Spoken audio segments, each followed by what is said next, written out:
Day 15. We are going to amend this soil so that I can do a little planting in the middle. Um, as you can see, it's very clumped together. It's clay, like I've said. I have very poor soil, but I have to do what I can, work with what I've got. So, I like using a pitchfork sometimes more than a shovel just because it kind of busts it up as you dig.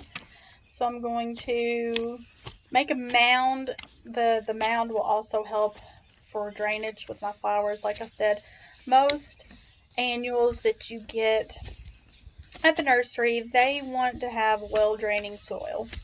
So clay is not well draining. And so if that happens, the roots will kind of rot and stay soggy and they won't grow and seek out more. There's some clumps of grass I need to get rid of.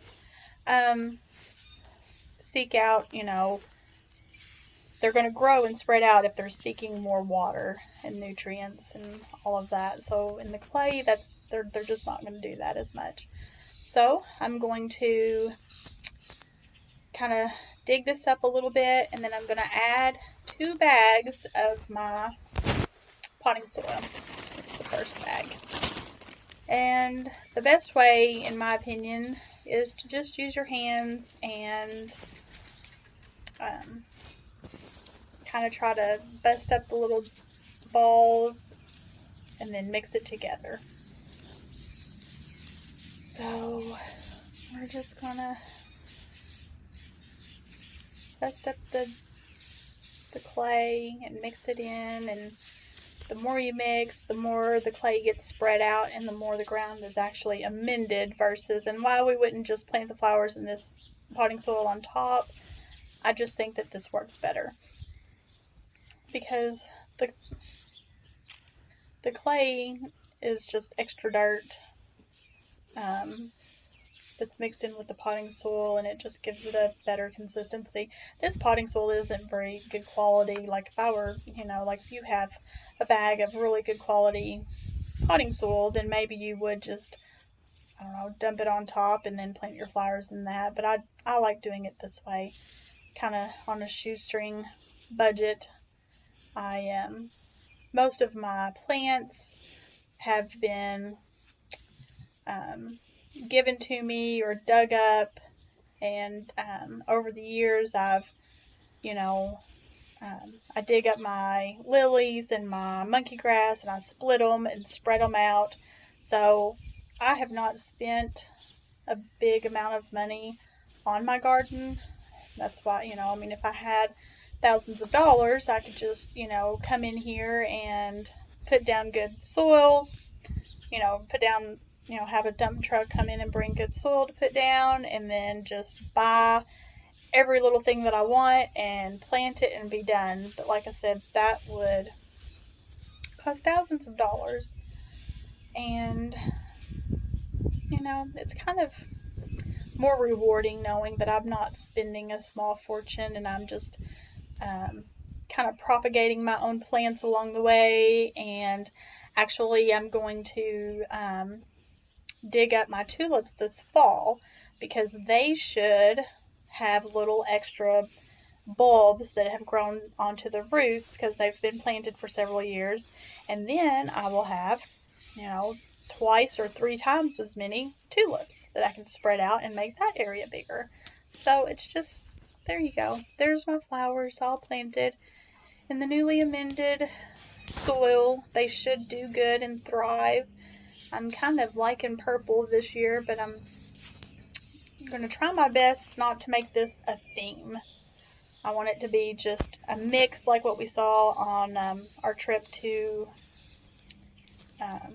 California. Can't wait for some of this to start blooming. It looks so pretty all together. There's the little irises, and then there's the bigger ones. It's going to bloom first, and it's going to be kind of a purpley color, which I like. Pinks and purples are my favorite. Like I said, I'm going to try to do a more all different color mix in the middle right here where we've been working. Yeah, that doesn't look too great because the rain splashed all my dirt out of my pots. I haven't planted anything there yet. See my purple there, and these are going to be purple irises. I just really love irises and peonies, all of those kind of heirloom type plants. These came from my husband's grandmother, and so no, I don't even know how old these plants even are. I'm sure that they're, very old, and I dug them up from her house and I split them, and they've been planted here for a couple of years, and in a few more years I could dig these up and split them and have more. There's the tree line. I want to put this clump of yellow wildflowers over there maybe, or maybe around the peach tree. Everything's growing, and these peonies should be blooming out in the next few weeks, hopefully. They're a little bit kind of wiry looking this year, and I don't know if that's because we had so many freezes after our spring, our spring warm spell. I don't know what caused them to kind of look like that, but they'll still be beautiful. And most of my peonies are the white, the old heirloom white. So there's some irises that I planted this year, and they will look big and beautiful next year. Yeah, which some of them have actually already rotted that I've had to dig out and throw away because this just stays too wet because of all my clay. So, oh, there's a peony root, and you see the little purpley red pink little right there. That is going to grow. It looks like a dead root, but that right there is going to sprout up and be one of these big peony bushes, just like you see all around it. This one just is a late bloomer. So see, it'll come up just like that, and then be this big beautiful plant.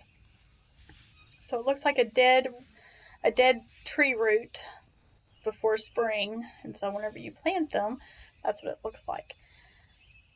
Thank you for watching, and hopefully we're going to get some stuff in our pots tomorrow.